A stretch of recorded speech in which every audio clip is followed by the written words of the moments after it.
Naway maging lalaki na ang isilang nilamitan. Handa akong ibigay ang lahat ng ibigin ng ating mga diwata.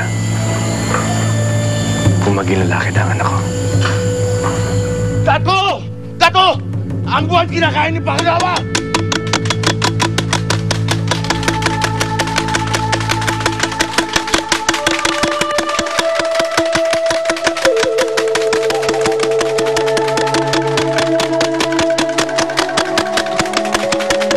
Hindi ko gusto ito.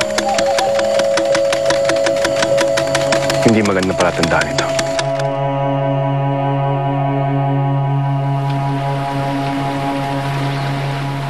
Kung kailan tayo naglalayag, ay saka lumabas si Bakunawa.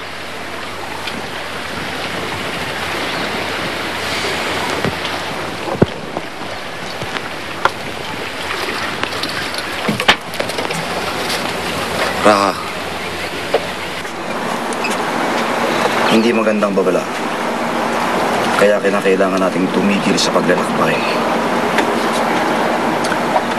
Wala akong pakialam kay Bakunawa at Ubang. Itutuloy natin ang ating paglalakbay patungo sa banwa ni Dat Ubugna.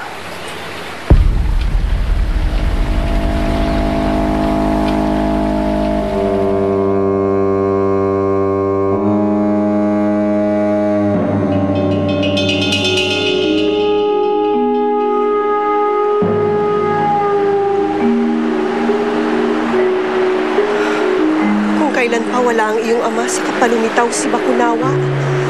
Loy, ano ba ang Bakunawa? Si Bakunawa ang diwata ng sulad, Agan. Ang lugar kung saan nakatira ang ating mga umalagad o mga namatay na ninuno. Si Bakunawa ay isang higanting ahas pandagat na may malalaking pakpak. Sinasabi na noong nilalang ang mundo ay mayroong 7 buwan na nagbibigay ng liwanag sa langit. Kaya si Bakunawa na narapuya sa kanilang kagandahan ay agad na umahon sa dagat para kainin isa-isang mga buwan. Dahil dito, kaya nagalit si Aba kung kaya't siya'y pinarusahan.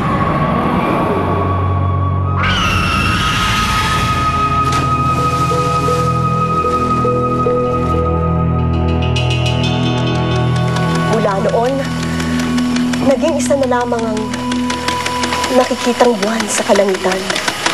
Ngunit paminsan-minsan, umaahon pa rin si Bakunawa upang subukang kainin ng natitirang buwan.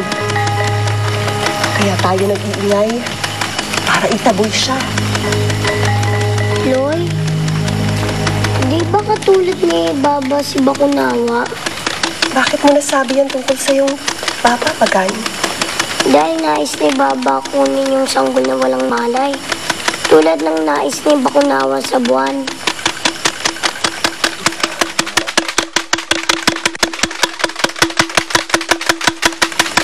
Umalis na si Bakunawa.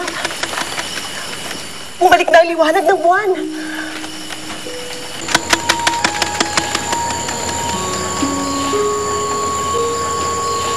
Salamat. At hindi kinain niya Bakunawa ang buwan. Salamat. At muli na siyang lumisan.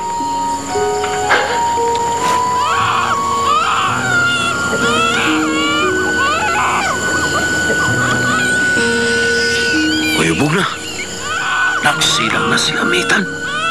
Narito na ang iyong tagapagmana.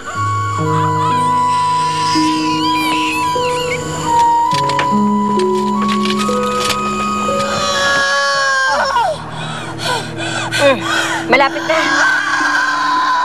Malapit na. Narito na. Narito na ang iyong anak.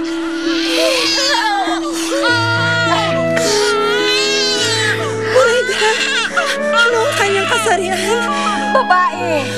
Isang malusog na sanggol na babae.